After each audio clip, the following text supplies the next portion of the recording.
Welcome to Beyond the Block, a Web3 focused podcast where in each episode we'll explore a topic impacting our industry. Joined by an esteemed industry colleague, we'll dive deep into how it's driving our businesses. This is, of course, all powered by Cadena, the only truly scalable Layer 1 proof of work blockchain. Let's dive in. Hey everybody, welcome back to this episode of Beyond the Block. My name is Mike Herron. I'm the Chief Marketing Officer here at Cadena, and today I am joined by Jeff Cooperstein, who is our newest hire on the BD team. Welcome, Jeff. How are things?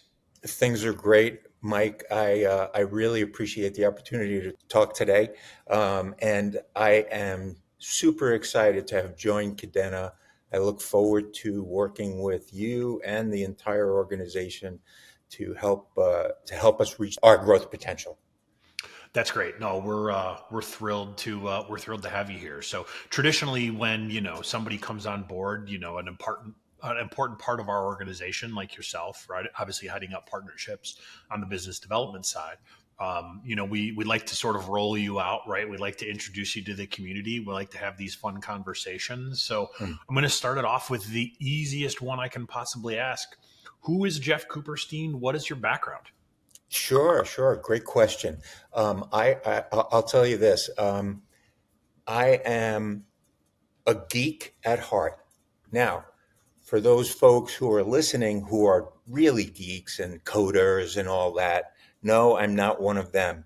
But I've loved technology my entire life, and have, in fact, when growing up, the way I learned about how the electrical wiring in cars works was by stealing radios in Brooklyn.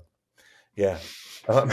So, not something to brag about, not at all. But so I've been a technology aficionado my whole career.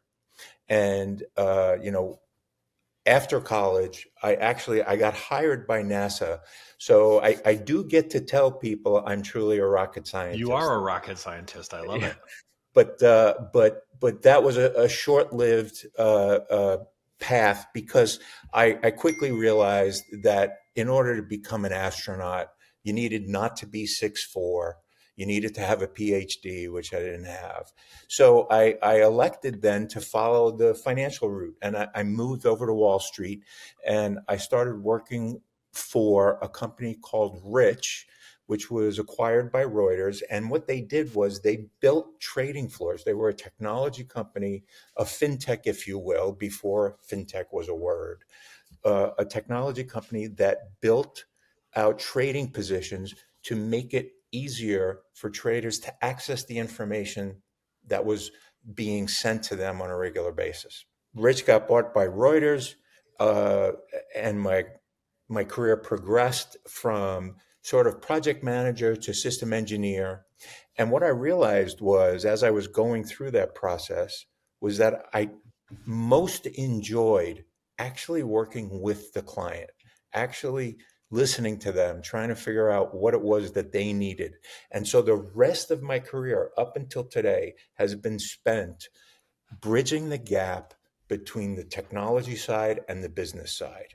And just because understanding both languages was very key. And I also feel that even though I'm a Cadena employee, I'm going to advocate, and my job is to advocate for our partners and for our customers, right? That's to bring the best of what Cadena can bring to them, and that's what I'll strive to do every day. That's great. I love the fact that you worked at NASA. I think we probably have some people on our team that can add that logo to our website just to take a little credit for that. So, no, that's fantastic. So you've had, obviously this sort of rich, illustrious career. I mean, what brought you here to Cadena? Well, a couple of things. First of all, I was introduced to our Chief Business Officer, Annalise Osborne, through a mutual friend. And while I wasn't actively looking for a new position, Annalise and I had a couple of conversations, and she was describing what she was doing at Cadena, why she chose Cadena. And I then started to do a little research. what does the company do? And I learned about I learned about ChainWeb. I learned about Pact. In previous roles, I had been working with other blockchain technology, and that technology also very good, but I felt that there were some gaps. And I felt that Cadena addressed all those gaps. In other words, public blockchains are where I think the industry is going to move and is moving and is adopting. However, to make to make that leap, we're going to need some regulatory oversight, especially here in the US, right? And I know that's coming, and with the regulatory oversight and standardization, I think that Cadena is very well positioned because we have some key things. We have scalability, first and foremost. We have interoperability, and we have security. And when I was in my previous role, those were the most important things that my banking customers wanted. They wanted to know that whatever was going to happen on that in that network, in that application, that they would be able to meet their fiduciary responsibility to their clients. That's first and foremost always. I mean, if you look at the news, I'm not going to call out specific banks, but they're all being fined various different amounts. And I would speculate that there was nothing malicious that they did. It was just the complexity of the regulatory environment, and and banks are huge entities, and full ecosystems by themselves. So things fall through the cracks, and I think the Cadena chain web layer one blockchain can really help uh, close up those cracks and make things more efficient. Yeah, I mean, there's so many things there that I could unpack. I think that's great. I mean, I think the one thing that I think would be interesting is, in the industry, right, in the blockchain world, right, there's been lots of conversations about private chains around public chains, and I know in the past, right, you worked at R3, which Mhm. has obviously public chain implications, and some of the work that, or excuse me, private chain Private chain. implications Yeah. that you guys have worked on in the past. I Right. mean, maybe if you could, like, what is the mindset currently? Because again, I know that the private blockchain was big a while back. I know at Cadena we sort of started down that path, and now we've Mhm. sort of pivoted. Like, why do you think that pivot is happening from the private side to the public side? Sure, sure. Well, a couple of reasons, right? Um, on the one hand, you can use a private permission blockchain to do an issuance, a primary issuance. But once that's done and an asset is on chain, it needs to be distributed in some way. It needs to be traded. It needs to be paid for. It needs to be cleared. And I think you can do that with any blockchain, but public blockchains give it's in their nature to make distribution simple, right? And further, I actually believe that at some point in the future, it's not just interoperability between Cadena and Ethereum. It's interoperability between Cadena and R3 and Cadena and another public blockchain. And I do see a future where public permissioned, right, sort of wins the day. At least that's what I'm hoping. That's why I'm here. And the fact that the pedigree of our founders really played a big role in me deciding to accept the opportunity. And let me just say this, I am super grateful for the opportunity to be here. I'm very excited about it. But the world is going to play together, and there's so much business to be had out there. There's room for everybody, and different institutions are going to choose different technologies based on what they believe they need. That's why interoperability is going to be so important. But one thing that's going to be, I think, of utmost importance is standardization. And I think here at Cadena and in other organizations in the blockchain space, standards I think would be agreed by everyone or need to be, right? Agree. And Agree. there are organizations out there that are working on this. If you think about it and look back to what TCP/IP did for the internet, right? It created a standard that everyone could use, and here we are 20, 25, 30 years later, and no one has a clue that TCP/IP exists, right? Exactly. And that's what I'm hoping we'll be able to accomplish here, right? The technology is important, but it's the use cases that can be put on that technology, the business that can, the revenue that can be generated, the money that can be saved. I think those are the key things. Yeah, and I definitely agree with that. And I mean, there's a couple of things. The regulatory side, right, is still very gray. Yeah, You mentioned that obviously earlier, right? The standard side is still very gray, and I do agree that those are two big things that will continue to drive the industry forward. So it's refreshing to hear you say the same thing. Now, again, I did mention that you were at R3, right? hmm Very well respected business. You were there for a while, right? yeah, long time. Your your the list of banks and traditional financial institutions that you've worked on, had relationships with is mind blowing to someone that is not in the traditional financial space. I Right. mean, what do you think? I mean, what do you think that you can take experiences that you've had working with these institutions, right? What have you learned at R3 that you think you can move over to Cadena and allow us to be Yeah. successful and allow us to be Yeah. successful quickly, right? Because obviously there's low hanging fruit in every industry, and Right. our industry's not patient like most. No. But what do you think? What do you think those big Yeah. learnings are? Okay, so first let me say this. I was there over 7 years, and I am forever grateful to the team at R3, to everyone at R3 for giving me an education, not just in blockchain, right, but allowing me to expand my relationships with the banking institutions. So what did I really take away from that? And this might be familiar to some listeners, but when you're talking with innovation teams at banks, they have one job, and the job is to protect the bank, right, as they introduce new technology and new services. You don't just go for the new shiny thing because it's new and shiny. You go for something because it's going to do one of a few things. It's going to help you lower your costs. It's going to help you make a process more efficient in some way, faster, cheaper, less reconciliation problems, things like that. And that's the innovation team's job. But at the same time, often the innovation team can feel like gatekeepers. And I don't think that's their intention. Their intention is just to make sure that whatever's being introduced to the organization is something that can be vetted without putting the organization in danger or their own jobs, right? Everybody's got to make a living.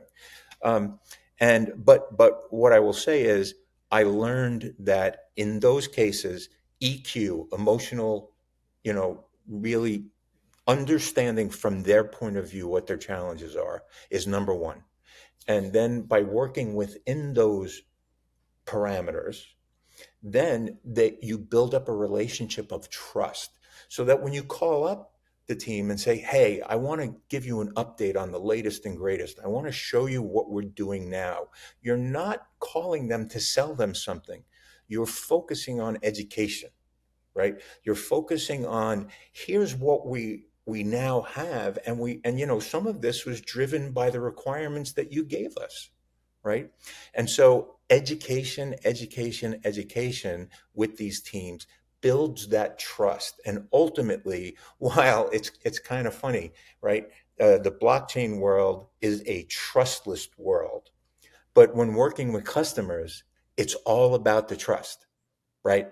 And you have to show them, you have to demonstrate time and time again that you're not just talking to them to sell them something, you're talking to them to educate and to hopefully find the point where what you have matches what they need, because their needs always come first. That is so fascinating to hear, right? And again, we're clearly on the same team, but different sides of the aisle, right? Like our job in marketing is to supply, you and your team and Annalise and the rest of the team with the information that you guys need to be successful. But that trust and that relationship piece is absolutely massive. So I do love the fact that you're thinking about that, because we on the marketing side think about that a lot as well. Is how do we provide information? How do we provide education? We don't want to feel like we're always selling something. Right. We like to think of it as solutions, right? What problems Right. do you have? How can we solve those? So, obviously you're the partnership expert, you're the relationship expert, which is why you're here. But it's ironic because we do have a lot of those same type of conversations on the other side Sure. of the marketing aisle. So those relationships are huge. Now you have relationships, right? Like you're the relationship guy. So in your mind, right, and not asking you to speculate, to those folks that you've got these relationships with, these big brand names that people will understand and recognize, why do you think Cadena is a good option for them? What do we have that they're going to be the most interested in? Yeah. In fact, this is a question that when I first accepted the opportunity and I thought about, coming over, I have spent the last 7 years sort of pontificating. That's my SAT word for the day. It's a good word.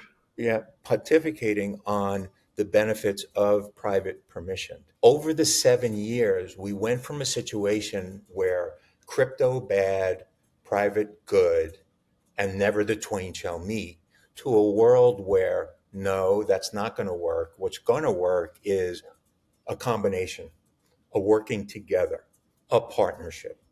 And and so when I have the ability to start talking to my relationships, I have to hold off for a little while just to respect my leaving R3.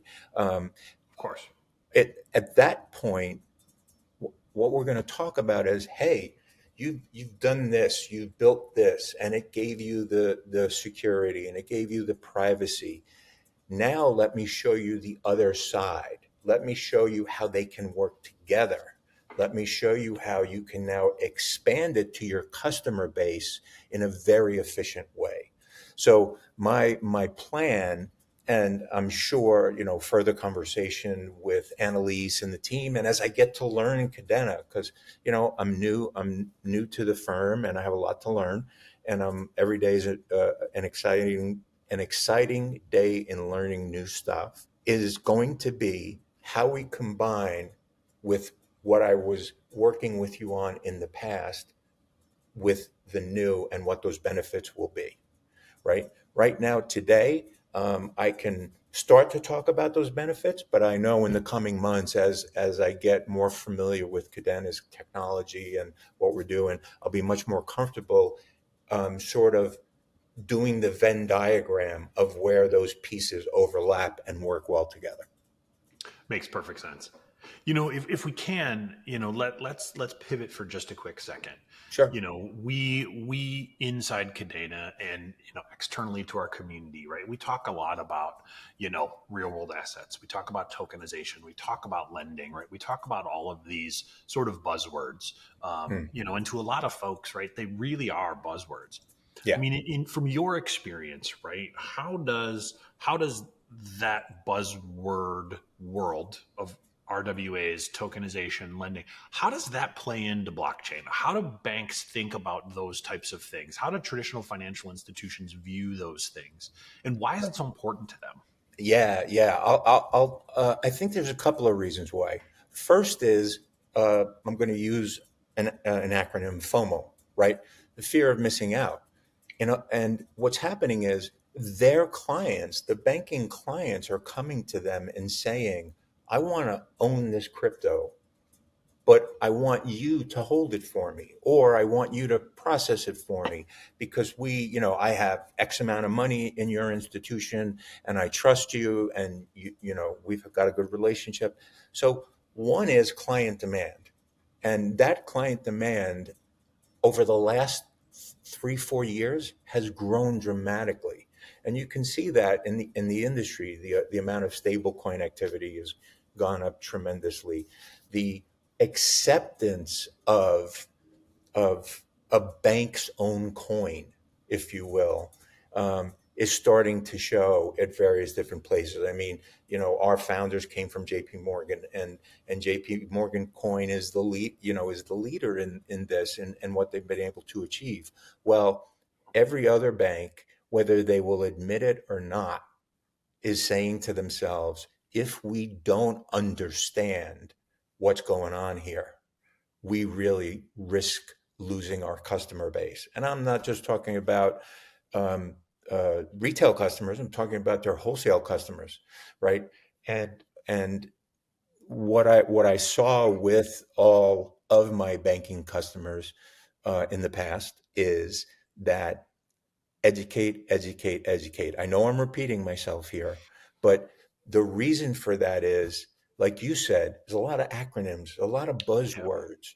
What does consensus mean? And what, why is scalability important? Well, the tech guys will understand. They'll say, well, if we turn this new service up and we're doing 100 transactions a day, well, I need X amount to support that. What happens if that grows to 1,000, 10,000, a million, right? If you look at, let's say DTCC, the amount of transactions that they process in a day is mind-boggling, right? And any other third-party intermediary in the market that serves utilitarian purpose, while in the beginning, it was thought that blockchain can put them out of business. It's actually the opposite now, right? So what I believe is, and Cadena is right in the middle of this, is that we are not going to disintermediate anyone. We are going to empower many institutions, whether they be the banks themselves, right, or the intermediaries, the FMIs, right, the financial market infrastructure players, to do things better, faster, for less money. While on the one hand, that's super exciting. On the other hand, when we talk about things like T0, T plus zero, settlement instantaneously, well, you have to think about it from a bank's point of view. Well, if I can settle instantaneously, what happens to all that money I had hanging around before that I was able to lend out and make revenue on? How do I replace that? Right. So those are some of the things I'm just sort of thinking as I'm going here, Yeah, but yeah. there's a lot to it. So that's interesting, right? And I think there's a certain number of people in the community as they're watching this, they're probably saying right now, Mike, ask him this question, ask him this question. So I'm going to ask you this question, right? Okay. Like the community, right? We talk a lot about like time, right? Settlement time, right? Our Right. 30-second block time. And one of Right. the things we talk about all the time is, while a 30-second block time, which we currently have on Cadena, right, that seems or can seem really slow when you're talking about, a peer-to-peer payment. But a Right. 30-second block time in this world is actually incredibly quick, is it not? And It and is. how and based on what you just said, right? Like, the banks are generating revenue off of that long period of time that they have the opportunity from when the transaction starts to the transaction finishes. Could you talk a little bit about how that works a little bit more, and why a 30-second block time in this world is actually very, very quick? Sure. I mean, so when a transaction occurs in general, in the very generic sense, right? Two people agree to do something. They agree to sell an asset. So someone's selling it, someone's buying it. Well, there's a bunch of things that come into play, right? Do I trust the other party, right? And generally, what I'm doing is I'm using an intermediary to accept that risk on my behalf. And in doing so, I'm willing to pay a VIG of some sort for that protection, right? Um, now, now, when these assets actually move, there's credit risk, right? First and foremost, there is, am I properly, as an institution, capitalized to cover the exposure I just put myself into? And so And that usually goes over the period of days, weeks, sometimes months, depending on the instrument. So 30 seconds is absolutely amazing and spectacular. And that means you're minimizing credit risk, you're minimizing exposure, you're minimizing all the things that make the participants to the transaction nervous to begin with. And as I'm learning about the way we parallelize chains, that can take that 30 seconds down to even a second and a half, right? And so that scalability further reduces the exposures that a transaction has to deal with, making the value of that worth the investment that's got to be done to create those systems. Interesting. Okay. So this is good, because this is the sort of thing that we've been trying to express externally, and I think you put it more eloquently than I could. Thank you. But I think that's really interesting, right? Because again, I mean, you've come on board relatively recently, and obviously, I mean, we're thrilled and so excited to have you here. I mean, and the time that you and I have spent together has just been a great learning experience. I think that the interesting piece about our business is that we've recently gone through this pivot. Right. Mm-hmm. And we say the word pivot all the time. And it always takes me back to that Friends episode where Ross is yelling pivot. And it's sort of become a joke. I think there's actually a pivot coin now that we don't back or provide anything around. Mm-hmm. But I think the interesting piece is that, our community right now, probably doesn't understand a heck of a lot around this pivot, right? We were essentially sort of a private blockchain TradFi-esque type company in the beginning, right? Then we pivoted over to community builders, right? We were going to build our ecosystem that way. Then we pivoted to retail investors, right? The crypto side of our business. So if we make the assumption that the vast majority of these viewers from our community are in this world from the crypto side of this conversation, can you talk a little bit about overall why this pivot, why focusing on the traditional financial space in these institutions? Why is that the right decision for our company in your mind? And why do you think that the time for that decision is actually right now? Because we've talked a lot, and Annalise and I have talked a lot, but I'd love to get your opinion on why this pivot is the right thing for us right now. Sure. And I'll start off by saying that, and this is not to insult the retail market at all, right? But if you look at the amount of money, and if you look at the total value of the crypto market right now, right, it could actually be that a large global financial institution moves that amount in an hour, right? So in the wholesale, in the TradFi world, the amount of money that is moving and needs to be moved and settled and cleared and all those things outpaces what's happening in the retail space by magnitudes. So, and that's only going to keep growing. And what I feel is that by using blockchain technology, that will enable that growth that much faster. However, what we need to do is, again, keep educating, keep working with, and showing the benefits. And when I first joined the industry, I thought, hey, this is going to be a big bang, change it all out, until I realized that mainframes are still running. In fact, that market's not going anywhere. Yep. Because those mainframes don't die. You can't kill them. And they're important. And again, number one for the banks is to make sure that they're always there for their customers.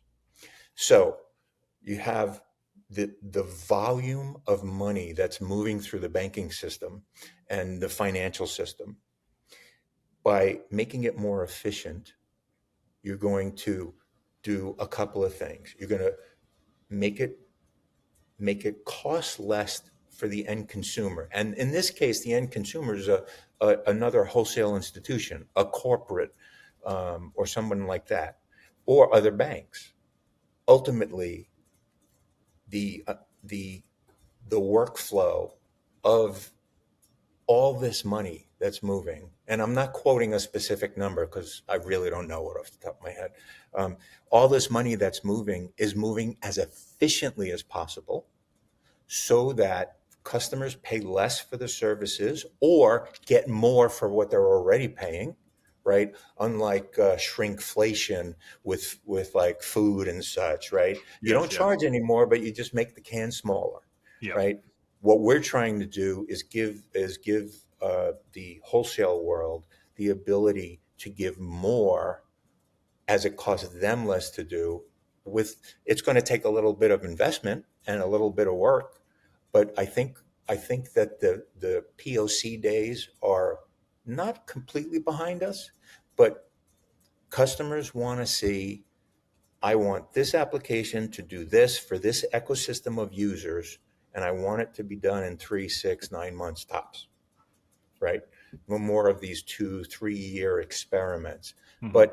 But so I hope I answered the question, right? I hope Yeah, I yeah, did. no, Yeah. definitely, definitely. And the interesting piece is it always gives me more questions, right? It always just forces me to think more. But no, I Mhm. mean, I think you're right. It's about doing more with less. It's about trying to provide the most amount of value to that end consumer you possibly can. So, it's very interesting. Let me ask you this, right? Like you've been here for a little bit of time now, and we keep talking about education, right? Yeah, And you keep talking about, you're learning things, you're figuring things out, right?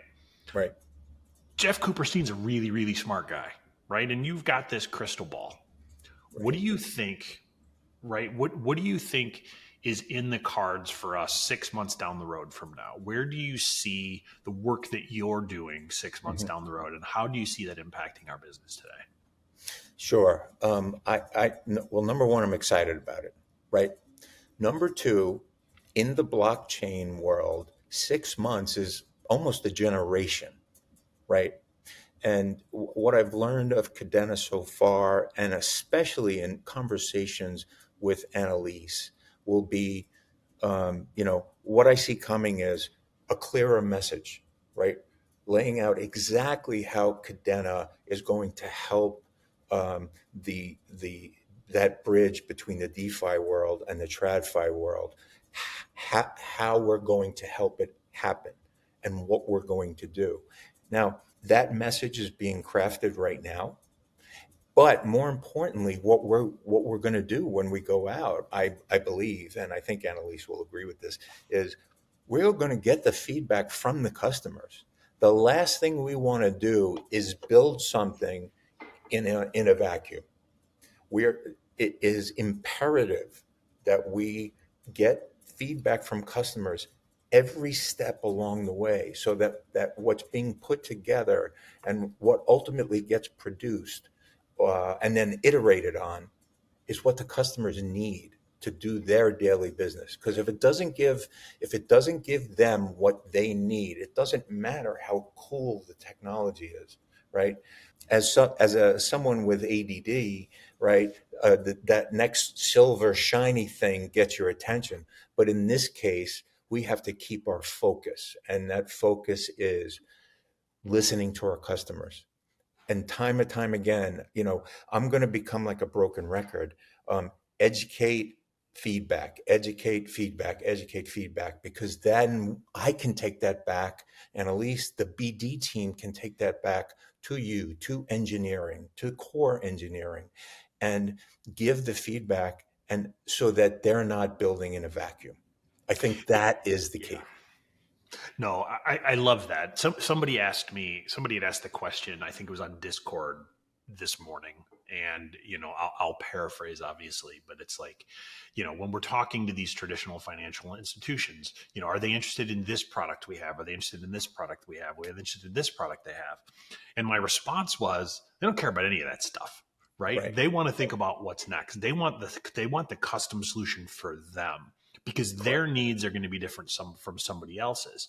So Hmm. it's really not this world of cookie cutter products where we hand you a box and we say, here, play in this box. Everybody's Right. playing outside of the box. And while the box is table stakes, right, everybody's going to have unique solutions that they need built. And I think that's where I get the most excited. And I've worked in the B2B TradFi space before, is like we can't even comprehend a lot of times what they're thinking. Because let's face it, they are a few steps ahead of where we are because they know what they need and we don't. Do you think that's truthful? Do you think that custom solution piece of it is going to be big? Yes, I really do, because even if there was this widget, this stem cell that only needed 10% customization to fit the bill, every time I've dealt with a client and gone in with certain assumptions, I've always been proven wrong. And not because I wasn't trying to take into account what the client needed, but you can't possibly know everything they are dealing with on a daily basis. And the only way to learn that is to build up trust so that they're comfortable enough to tell you what they need, so that you can then take that back to your team and make that need a reality, in the form of a requirement. It may be software, it may not be software, maybe it's service related, maybe it's I need to be able to call you, Cadena, and have you respond to that phone call within 15 minutes, right? That's because once something goes in production, everybody's butt is on the line, right? It's not just the traders, it's not just the salespeople, it's not just the bank, it's the folks who help them get there, and which I hope will get to be though that set of people more and more and more. Um, and I'm looking forward to the challenge. I'm excited about uh, the things we're going to hear, and what we're going to learn. And, there's a lot of other firms out there also making headway in the crypto space. And I say that because more and more the banks are going to get asked to do traditional banking functionality on digital coins. And whether that be a stable coin or whether it be a real crypto, the banks are going to have to be able to handle it. But and then the overarching regulatory hurdles are going to Mhm. have to be met. So it's like this big picture. And while I think the Bitcoin white paper and the way it was interpreted was, okay, we're going to shut down the government, we're going to shut down the banking system, and everybody's just going to tap their phone to buy what they need, right? There's no protections in that. Sure. The traditional finance world ensures those protections, from the central bank all the way to the commercial banks, all the way to the community banks, to the credit unions. All of those people provide surety that wouldn't be there under any other circumstance.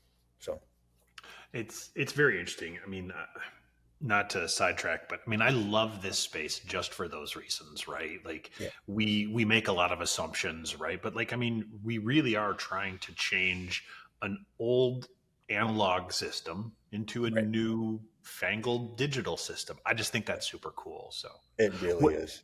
what do you think the biggest challenge that you're going to face is? I've been thinking about this a lot since I started. And that biggest challenge is going to be showing the clients the utility of what we're offering, not the fact that it's infinitely scalable, that the transaction fees are infinitesimally small. It's going to be showing them, by using this is what you're going to be able to do better, faster, cheaper, or maybe even helping them create new revenue streams by being able to do intraday swaps instead of having to do just overnight swaps, right? And that can apply in FX, that can apply in fixed income, that can apply in equities, it can apply in money markets. In fact, there's a lot of activity in the tokenization of money market funds. Hmm. That's just, I think that's the low hanging fruit, right? Educate, educate, educate. Yeah. So we build the trust. So that trust leads to conversations that lets the client feel that I have an advisor, a trusted advisor who, yeah, sure, they're trying to sell me stuff, right? But that stuff, while it's going to cost X, Y, or Z, is going to give me a return of 2 times, 3 times, 10 times on that investment. One thing I'd like to say is how much confidence I have in Cadena. I have unbelievable amount of confidence in Annalise and what she's doing, and not just because she wrote a book, right? That book is awesome, by the way, and I've read it. I've recommended it to a lot of people, from hoodies to suits, and when I finally understood what she was trying to convey, I was like, it's just genius. It's just genius because if you look at some of the crypto failures that have taken place, they weren't a failure of technology. They were a failure of experience. They were a failure of business knowledge. And that's why I'm here. That's why Annalise is here. And that's what I believe we're going to continue to build out on the business development team so that we can take the cool, shiny thing, but apply it in a way that makes sense for business people, to a CFO, to a COO, to a CEO, to a trader, and make it such that they go, oh yeah, this does make sense. I need to follow along here and start to adopt. Even though I say again, the demand is going to be there from their clients, and that's going to drive. Ultimately, that's what drives it. As we end this, Jeff, what are you most excited about? Like, what is the one thing that you want to leave the viewers of this podcast, vlog, whatever we want to call it? Like why does this make so much sense? And what Yeah. gets you really jazzed up about this? Yeah. Okay. So what I want to leave the listeners with is, hey, um, um, this is a technology or set of technologies that really is as important to not just financial services, but to insurance, to healthcare, to any industry or any process where you need a spreadsheet or a telephone call or an email.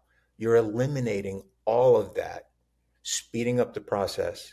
And I believe now that Cadena has figured out one of the better ways to do that. But because I do know that as a firm, we are actively seeking partnerships with other folks, both on the vendor side and on the customer side. Um, so that's what I want to leave with them. We are listening. We are here to listen and learn from you, and then give you back products and services that allow you to accomplish what your customers are asking you for. Well, that's great, Jeff. I can't thank you enough for joining me today and sharing a little bit of your backstory and what you're most excited about here. So, thank you very much for that. We appreciate your time, and Sure. hopefully, we'll have another conversation again soon. Yeah, that would be great. And Mike, thank you for having me. And it's been great working with you so far. And I look forward to the coming weeks, months, and hopefully years. Definitely. Thank you. Thanks again. Appreciate it. Thank you.